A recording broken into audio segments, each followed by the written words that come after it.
अभी नक्श चेयर पर बैठने ही वाला था कि तभी एक कड़क आवाज सुनाई दी। ओए, अरे भाई हटो।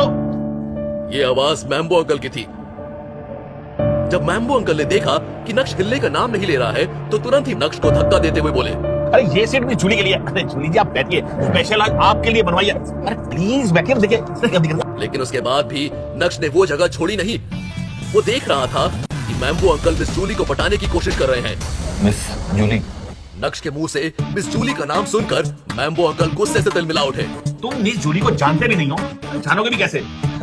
अच्छे और बड़े लोगों को जानने के लिए ना औकात का होना जरूरी होता है, और तुम्हारी क्या औकात है यहाँ आए हुए सभी लोगों को अच्छी तरह से मालूम है, समझे? एक नया झमेला शुरू हो गया था और सभी लोगों की नजर नक्श पर ही टिकी हुई थी। अनिका जो इस सीन से ज्यादा दूर नहीं थी, उसका चेहरा भी शर्म से लाल हो गया था। अनिका भानुशाली ग्रुप के साथ डील करने में कामयाब रही और मैम्बो अंकल इसी बात की भड़ास निकाल रहे थे। उनका मकसद सिर्फ और सिर्फ अनिका को एम्बैरेस करना था।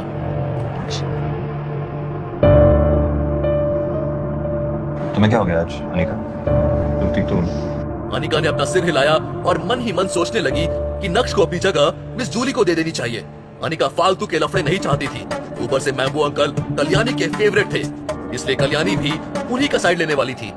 नक्श का साइड लेने वाला कोई नहीं था, इसलिए अनिका चाहती थी कि नक्श फालतू की बहस ना करे और अपनी जगह चुपचाप दे दे। वैसे तो चित्रा ने कुछ भी नहीं कहा, लेकिन उसके चेहरे के लुक्स भी बदल गए थे। मिस जूली कल्याणी की गेस्ट थी और देसाई परिवार से ताल्लुक रखती थी। देसाई परिवार सूरत शहर की टॉप फैमिलीज में से एक था। उनका हीरे का बिजनेस था। चित्रा बहुत अच्छे से जानती थी कि कल्याणी के दिल में ऐसे लोगों के लिए एक अलग ही जगह थी और अगर नक्श ने मिस जूली को ऑफेंड किया तो उसका सीधा असर अनिका पर पड़ेगा। हालांकि नक्श को सिर्फ अपनी बीवी अनिका की पड़ी थी। इतना कुछ होने के बाद भी नक्श अपनी जगह मिस जूली को देने के लिए तैयार नहीं था और ये देखकर मैम्बो अंकल का गुस्सा सातवें आसमान पर पहुंच गया। तुम्हें इंसानी भाषा समझ नहीं आती ना? नहीं। अरे कितनी देर से चिल्ला रहा हूं कि ये जगह मिस जूली के लिए है, लेकिन तुम्हारे कानों पर जू तक नहीं लगती।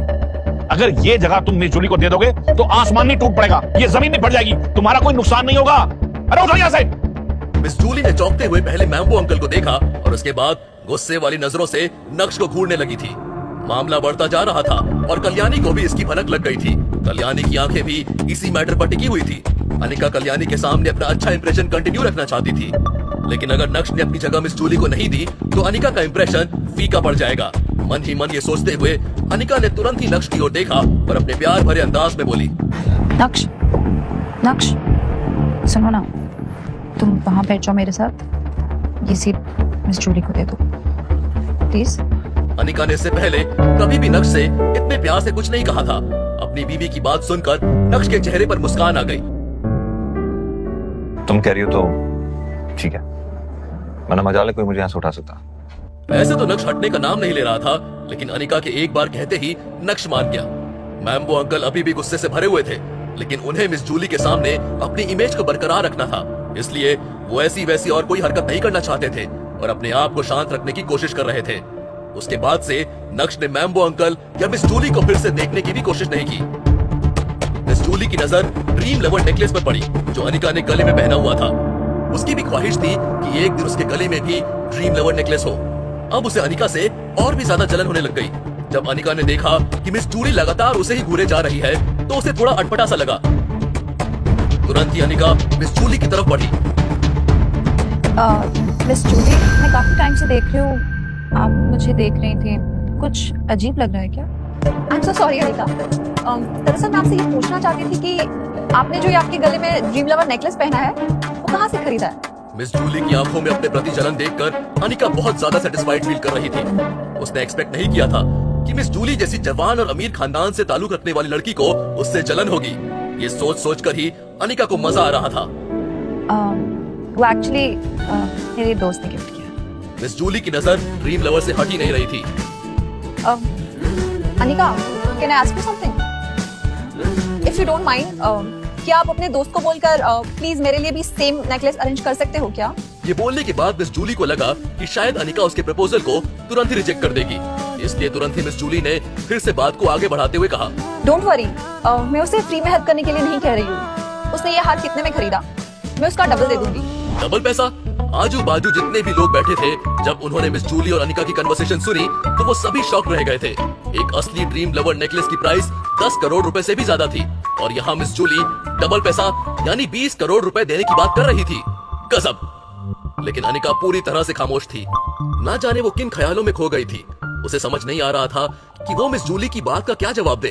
जब चित्रा ने देखा कि उसकी बेटी से कुछ भी बोला नहीं जा रहा है, तो तुरंत ही चित्रा बीच में आई और बोली, अनिका, सोच क्या रही है? चल मिस जूली की मदद कर। चित्रा की हरकत से अनिका होश में आई और तभी उसे एहसास हुआ कि सभी लोग उसे ही देख रहे हैं। अपने होठों को दांतों में दबाते हुए अनिका ने अपने बैग से फोन बाहर निकाला।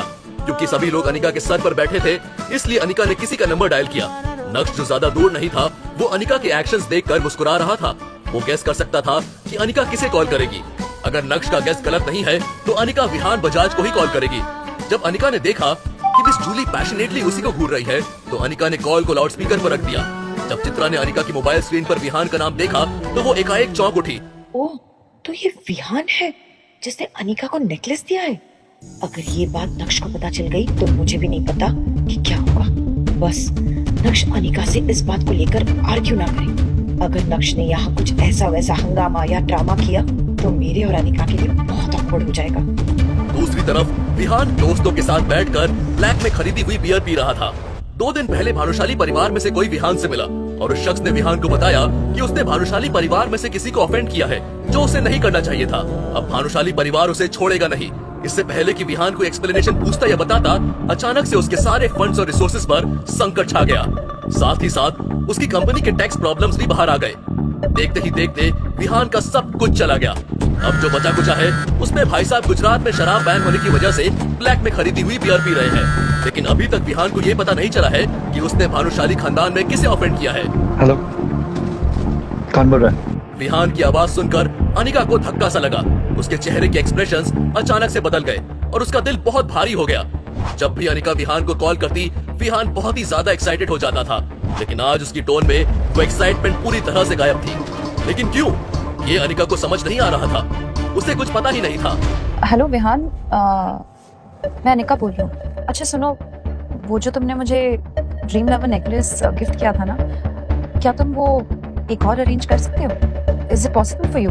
विहान की तरफ से क्या जवाब आने वाला है? विहान के बैंकक्रप्ट होने के पीछे क्या कहानी है? क्या विहान अपनी आप बीती अनिका को बताएगा? अगर हाँ, तो उसके बाद क्या होगा? विहान ने तो अनिका को ड्रीम लवर दिया ही नहीं है, और जो दिया वो तो नकली था। तो क्या विहान अनिका को एक और नकली हार देगा? अगर ऐसा हुआ तो मिस जूली का क्या रिएक्शन होगा? क्या इस पार्टी में अनिका का मजाक बनने वाला है, या फिर नक्श इस बार भी बीच में आकर अपनी बीवी को बेइज्जत होने से बचाएगा? जानने के लिए सुनिए insta empire, only on pocket FM।